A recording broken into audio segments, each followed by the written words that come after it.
Those of you that have been watching my channel for a while already know that I definitely have a passion for healing builds, and that pretty much extends to anything blue and yellow, whether that's a tanky status effect build or a tanky healer build. You know, I enjoy those types. Now, of course, when you look at actual blue builds, you definitely see that those are based on, obviously, counters to other things. That's pretty much the whole point of being a blue. You will have a lot of the stats that counter specific things. Of course, when you get into red type builds, those are pretty much playstyle counters. So if you're a sniper, obviously you can take out tankier enemies from farther away, or you can take out high damage enemies from farther away, right? It's not really a counter build, but it's a playstyle counter itself. And then when you look at yellows, you kind of have a combination of blue and red where it's a playstyle counter and a build counter with, status effects and stuff like that. So the reason that I love blue and yellow builds is because not only do you have a lot of build counter, but you also have playstyle counters included in that. Now there's no getting around it. Heartbreaker, the new gear set that was added with TU15, is definitely a tank build. Of course, it can be adjusted and be made into a very strong DPS build. But at its core, what it really provides is a lot of bonus armor. And not only is this just tankiness, but bonus armor itself is really a form of healing. So the question that I had was, well, what happens if I combine that incredible blue healing with some good yellow healing? And in this video, that's exactly what we're going to find out.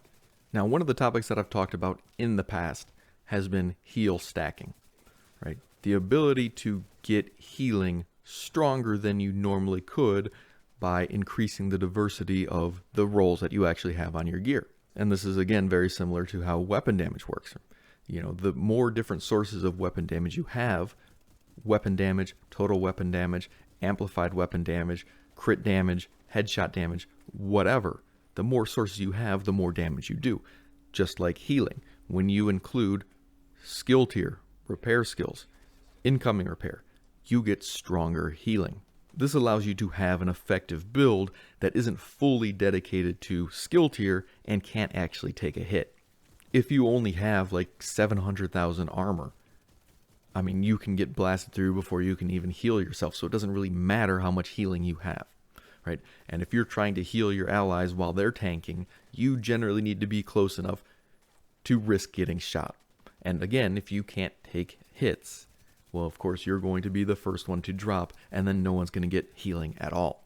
So one of my goals has continually been to make a healer build that can stand up and fight, that can distract the enemy using their body as basically a bullet sponge. And this is what Heartbreaker really allows you to do. While it may not be the set that is designed for the most heals in the game, while it may not be something like Future Initiative that allows you to spread these heals all over the place and be very dedicated to healing, it is much better than Future Initiative for keeping yourself alive, while engaged in a fight, while healing your teammates, and distracting the enemy fully, because not only are you a tanky healer, but with Heartbreaker, you are also a risky damage dealer. You're not just sitting there pumping Nerf balls into someone. You're actually able to build these stacks and do significant damage that makes them take notice of you, that makes them put you as a priority target. Now, D3 was hands down one of the best tank builds in the game, or at least in the franchise, in my opinion. Now, this is because it allowed that person to soak up tons of damage. And this was effective in PvE because, the enemies would target generally who was in front or who was doing the most, threat. And that was kind of dictated by weapons and the shield itself. But that gear set took a lot of damage in PvE. Now in PvP, this set was also amazing. It took up tons and tons of damage. The problem was most players learned just ignore the D3 because he can't do any damage, and then we'll kill him after we take out all of his friends. So that was the crux of D3. Once people started playing like that and ignored the D3 in PvP, it became a lot more difficult for a tank build in that game to actually do anything. right? You could spec a little bit into damage, but if you did, you were definitely hindering your ability to actually be a tank, and once your shield was gone, you were pretty much useless.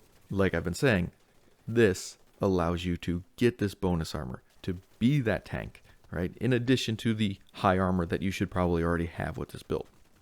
Speccing into repair skills, a little bit of skill tier, incoming repairs, allows you to heal yourself and provide some good healing to your team. It may not be the best healing, but it is much better than a all red build running heals. It is much better than no heals at all. But without boring you any further, let's actually just take a look at the build. Obviously, I'm using the Tactician. That's for skill tier and skill healing. Pretty obvious. I'm using the Rock and Roll because it has a 30-round magazine. I want the larger magazine because, like I said, I'm not really focused on the damage aspect, so I don't need the talents. I need the ability to stay alive and tank more than just the damage. Of course, my backup is the Kingbreaker, and that just gives me the perfect flatline talent, which does allow me to actually deal a lot of damage at range, especially after I've, tanked someone at close range, so I can deal with snipers a little bit better or someone hiding behind a corner. Now, when you look at my gear, what you're going to end up seeing is that everything is revolving around this blue and yellow combo. Obviously, armor, repair skills, and incoming repair. That's pretty much what I want. Now, of course, an additional little bit of skill tier is definitely beneficial because that just boosts up my skills in general. But the main power behind the build doesn't really come from the skill tier itself, because the skill tier only heals a little bit extra. Most of my healing comes from just the amount of repair skills that I have. Most of the healing that I get for myself is actually boosted by that 60%, well, it's like 58% incoming repairs that I have, right? I've got the Richter and Kaiser, and I've got 2 mods for incoming repairs. Now, if I wanted to focus more on my allies, I could just remove those 2 incoming repair mods and then put repair skills.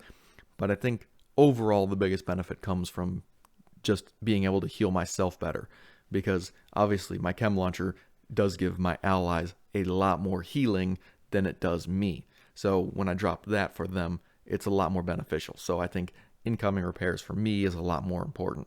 Like everything in the game, it depends on how you play and what you want to play and what you're actually enjoying. I mean, if you are not into PvP and you are pretty much a full-on PvEer, there are still some uses you could have for this build, because, look, everyone likes to be a little bit tanky. Everyone likes to take a couple hits without going down. And a healer who's down is useless. In that case, what I would honestly say is that the chest piece probably isn't what you need. It's definitely nice to have 100 stacks, but a healer in PvE probably doesn't need that. So what I would probably do is remove my knee pads and either get a good healing chest or backpack. And depending on which piece you chose to remove, I mean, that's up to you. Obviously, Alps would probably be the best of the brand sets to use, because it gives you that 20% skill repair, and if you're going for a PvE healer, that's probably what you would want to use. So an Alps chest or backpack would be a good option. Now, as far as the talent goes, there's 2 talents specifically that for this build would work really well. Because you have the ability to stack bonus armor and not get, dropped into actual armor damage, what you can use is Safeguard. Now, what Safeguard does is when you have 100% of your armor, and you're only taking damage to your bonus armor that you're stacking, right? What you get is 100% additional healing. So by having that talent, you are doubling all of the healing that you do. Another good option would be for the chest piece to use Kinetic Momentum. Now, this is something I don't recommend with the chem launcher, because as soon as you use the chem launcher, you lose that buff. So I usually like to use skills that have a long uptime, that I don't have to worry about their cooldown all the time. And personally, the Mender Seeker and the drone work best for that, but the Hive also works well as when it's placed and being, used for healing, it doesn't actually enter that cooldown phase. So the buff stays up for as long as that skill is active still. But of course, like with many builds, you don't necessarily need to stick to what I'm using specifically for what I'm using it for. You can adjust it in any different way that you want. Maybe you don't need the BTSU gloves for the quicker cooldown on the Hive, right? I mean, that's pretty much the reason I'm using it in PvP, because I want that 2-second cooldown on a otherwise very lacking in skill haste build. Now, of course, there's many things I could talk about in the skill healing, tanking realm. I mean, I love this side of the game. It's much more interesting to me than just straight DPS because, look, DPS does one thing and that's it. Tank builds, skill builds, combination tank and skill builds. I mean, they do a lot of things. Right? There's many different facets to actually look at and consider when you're building these things. Right? With weapon damage, you're pretty much only looking at how much damage does this do per hit. That's it. How much damage am I doing per second? And while that may be fun for a lot of people to use and actually play with, but in the actual testing realm or in theory crafting, it's a very simple, very basic mechanic that isn't as exciting to, look at, isn't as fun to theory craft with, and isn't really as impressive as blue and yellows when you get them right. But anyway, guys, thank you for watching this video. I hope I gave you some ideas. I hope I really, kind of got the wheels in your mind working. Maybe there's something that you really want to try now. But either way, thank you for watching. I'll see you in the next one.